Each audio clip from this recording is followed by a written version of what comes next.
bienvenue dans le cours triangles égaux. Donc aujourd'hui, petite définition pour savoir ce que sont les triangles égaux et puis technique pour savoir comment le démontrer. Alors pour commencer, on y va, c'est parti. La définition, donc des triangles sont dits égaux si 3 des longueurs sont égales 2 à 2. C'est comme ça qu'on dit, c'est l'expression.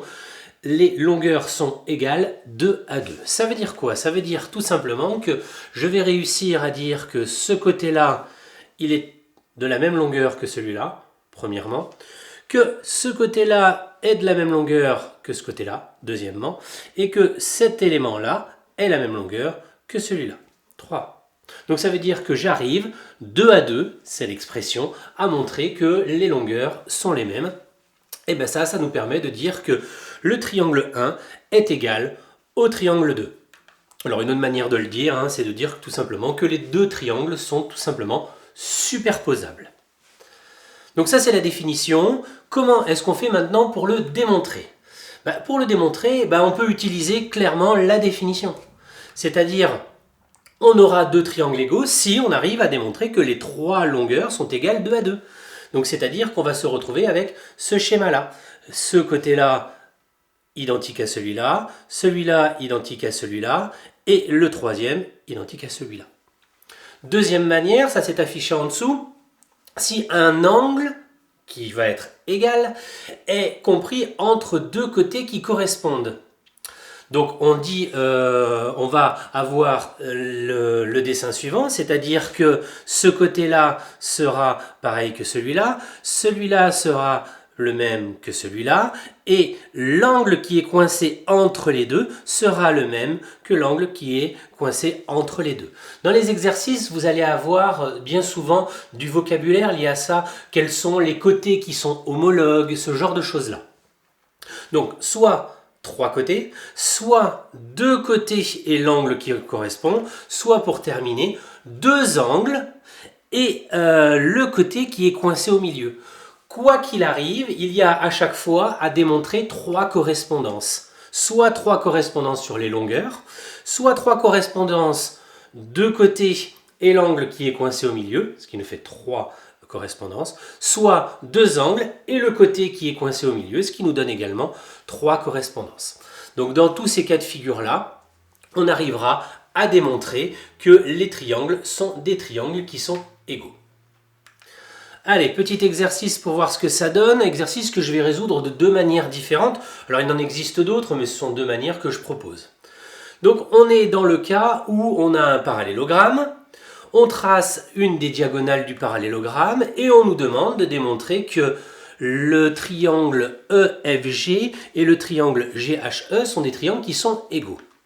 Alors allons-y, traçons ici et la diagonale qui nous est demandée. On voit bien que nous avons un triangle en haut, un triangle en bas et on nous demande de démontrer qu'ils sont égaux. Alors la première partie, je vais le faire avec les longueurs.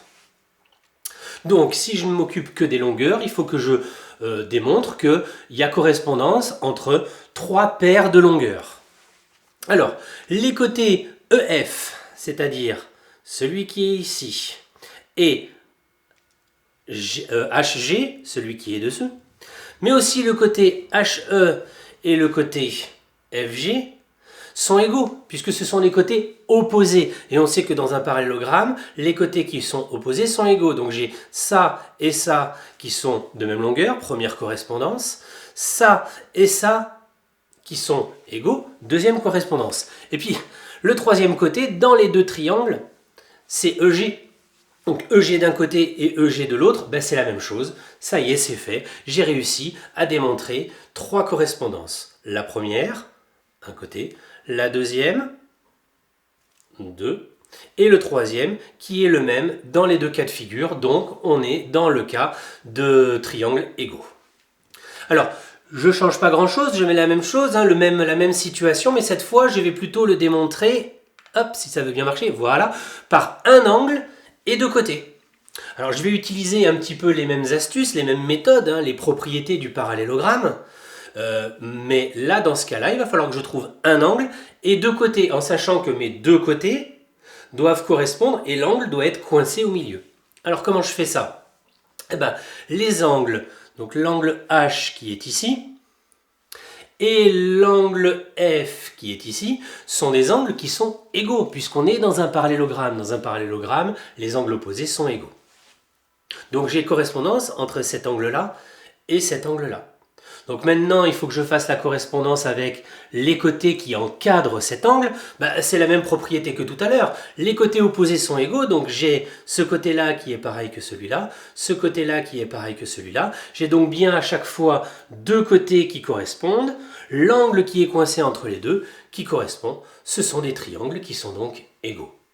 Donc bien souvent, on se servira de propriétés de géométrie, là en l'occurrence des propriétés de parallélogramme, mais on va avoir des exercices dans des losanges, on va avoir des exercices divers et variés qui feront appel à des propriétés de géométrie dans lesquelles on devra à chaque fois établir trois correspondances. Je les rappelle, soit trois côtés qui correspondent à trois côtés, soit deux angles et deux côtés et l'angle coincé au milieu qui correspond à deux côtés et l'angle coincé au milieu, soit deux angles et le côté coincé qui correspond à deux angles avec le côté coincé. Voilà. Donc on fait attention en fonction des exercices. Des fois on aura plusieurs possibilités pour le démontrer et des fois on n'aura qu'une seule manière de le démontrer. Donc il faudra choisir. Voilà. Pour les triangles égaux, moi j'ai terminé et je vous dis à bientôt.